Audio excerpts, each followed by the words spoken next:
नमस्कार, Indian share market में आपका बहुत ज़्यादा स्वागत है। तो आज दिन भर में कुछ इंपॉर्टेंट न्यूज़ आया हुआ है जो शेयर मार्केट रिलेटेड है। शायद इनमें से कुछ स्टॉक्स आपके पोर्टफोलियो में भी है, तो उनको हम डिस्कस करते हैं। उससे पहले आज के इंडियन मार्केट का परफॉर्मेंस चेक कर लेते हैं। जैसे कि देख सकते हो, निफ्टी 50 227 पॉइंट डाउन है, बीएसई सेंसेक्स 829 पॉइंट डाउन है, निफ्टी बैंक 634 पॉइंट डाउन। आज के दिन में एनटीपीसी ग्रीन, टाटा पावर और जो भी स्टॉक्स बिलोंग्स करता है पावर सेक्टर से, उनमें लगभग आपका 15% के आसपास में जंप था। उसके पीछे ये रीज़न है कि आने वाले जो समर है वो ऐसा माना जा रहा है कि बहुत ज़्यादा गर्मी होने वाला है, जिसकी वजह से एनर्जी का कंजम्पशन ज़्यादा हो सकता है।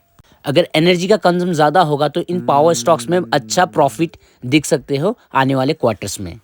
ये कल का न्यूज़ है। शक्तिपम, एनसीसी एंड केईसी, ये लगभग आपका 16% के आसपास में जम था कल के दिन में। इसके पीछे एक ही रीज़न है, 8.7 लाख करोड़ का जो जल जीवन मिशन है उसको बढ़ा दिया गया है।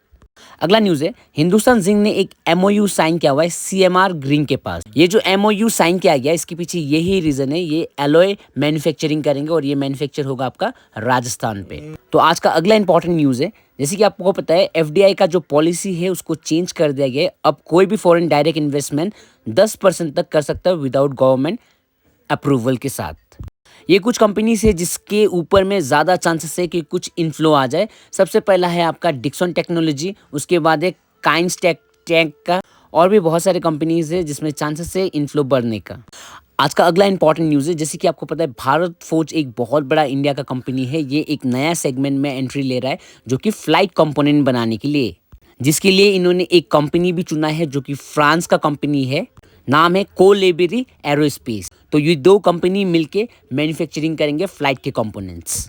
तो आज का अगला इंपॉर्टेंट न्यूज़ है बुलेट ट्रेन रिलेटेड।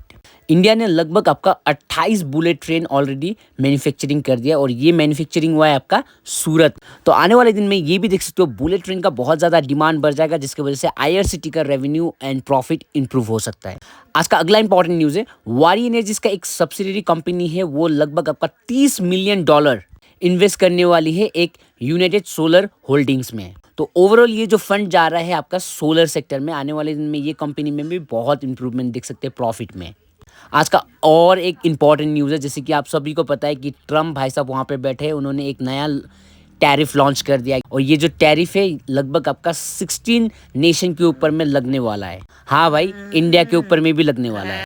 तो आज का और एक इम्पॉर्टेंट न्यूज़ है, जैसे कि आपको पता है सेमीकंडक्टर अभी बहुत ज़्यादा ट्रेंडिंग है। तो इंडिया में ये माना जा रहा है कि लगभग आपका 80 million chip per day India बनाने वाला है। इस तरह का प्रेडिक्शन आया है आपका आईईएसए की तरफ से। तो थोड़ा सा अब हम डिस्कस कर लेते हैं थोड़ा कंक्लूजन के ऊपर में। तो अब हम थोड़ा सा कंक्लूजन भी कर लेते हैं। अगर ओवरऑल आप देखोगे तो रेलवे सेक्टर हो या सोलर सेक्टर हो या कोई सेमीकंडक्टर सेक्टर हो, इंडिया के लिए बहुत ही पॉजिटिव न्यूज़ है। कंपनी को लगातार काम भी मिल रहा है, साथ में बहुत ही पॉजिटिव न्यूज़ लगातार इंडिया के ऊपर में आ रहा है। तो अभी क्वेश्चन ये है कि इंडियन मार्केट क्यों इस तरह से फॉल हो रहा है, इसके पीछे एक ही रीज़न है, वो है एक्सटर्नल प्रॉब्लम। इसका मतलब क्या है, जो भी इशू है वो इंडिया के भीतर में कुछ इशू नहीं है, इंडिया के कंपनी के भीतर में कोई इशू नहीं है। इशू है आपका ईरान, इजराइल, यूएस के बीच में जो लड़ाई चल रहा है उसकी वजह से इंडियन मार्केट में फॉल हो रहा है। ओवरऑल इंडिया का फ्यूचर बहुत ही अच्छा है और ये वीडियो एक एजुकेशन पर्पज से बाय सेल का कोई रिकमेंडेशन नहीं है। Thank you so much for watching, have a great day.